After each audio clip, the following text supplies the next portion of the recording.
Homeland security office অনুমোদন দিলেই যুক্তরাষ্ট্রের মিশিগান অঙ্গরাজ্যে স্থায়ীভাবে বাংলাদেশের কনসুলেট খোলা হবে। এ লক্ষ্যে মিশিগানে বসবাসরত বাংলাদেশি আমেরিকানদের সঙ্গে মতবিনিময় সভা করেছেন ওয়াশিংটন ডিসিতে অবস্থিত বাংলাদেশ দূতাবাসের ঊর্ধ্বতন কর্মকর্তারা।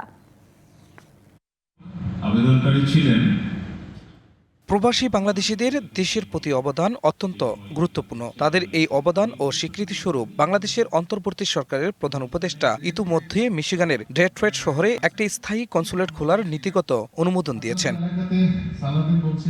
হ্যামট্রামেক শহরে মতবিনিময় সভায় রাষ্ট্রদূত তারেক মোহাম্মদ আরিফুল ইসলাম বলেন, যুক্তরাষ্ট্রের হোমল্যান্ড সিকিউরিটি অফিসের চূড়ান্ত অনুমোদন পাওয়া গেলেই এর কার্যক্রম শুরু করা সম্ভব হবে। এতে করে মিশিগান সহ আশপাশের অঙ্গরাজ্যে বসবাসরত হাজারো বাংলাদেশি সহজেই পাসপোর্ট, ভিসা, নথি প্রত্যয়ন সহ বিভিন্ন কনসুলার সেবা গ্রহণ করতে পারবেন। দেশের প্রতি আপনাদের যে অবদান এবং আপনাদের যে ভালোবাসা, সেটা স্বীকৃতি স্বরূপ আপনাদের জন্য কনসুলার সেবা আরো সহজ এবং বিস্তৃত করার জন্য এবং আপনাদের দীর্ঘদিনের দাবি, সেটার প্রেক্ষিতে মাননীয় প্রধান উপদেষ্টা প্রফেসর ডক্টর মোহাম্মদ ইউনূসের নেতৃত্বে বাংলাদেশের অন্তর্বর্তীকালীন সরকার যুক্তরাষ্ট্র সরকারের অনুমোদন সাপেক্ষে ডেট্রয়েটে একটি নতুন কনসুলেট জেনারেল স্থাপনের পরিকল্পনা গ্রহণ করেছে।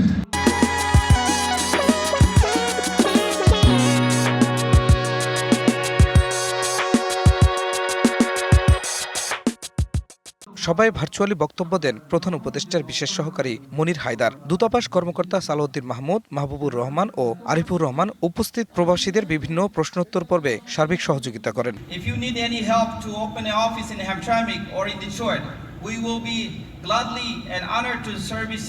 হ্যামট্রামেক সিটি প্রশাসনের পক্ষ থেকে বাংলাদেশি আমেরিকান বর্তমান ও সাবেক কাউন্সিলরবৃন্দ রাষ্ট্রদূতের হাতে একটি প্রোক্লেমেশন তুলে দেন। মতবিনিময় সভায় উপস্থিত প্রবাসী নেতৃবৃন্দ এ উদ্যোগকে আন্তর্জাতিক বলে উল্লেখ করেন এবং দ্রুত প্রশাসনিক প্রক্রিয়া সম্পন্ন করার জন্য বাংলাদেশ সরকারের প্রতি আহ্বান জানান।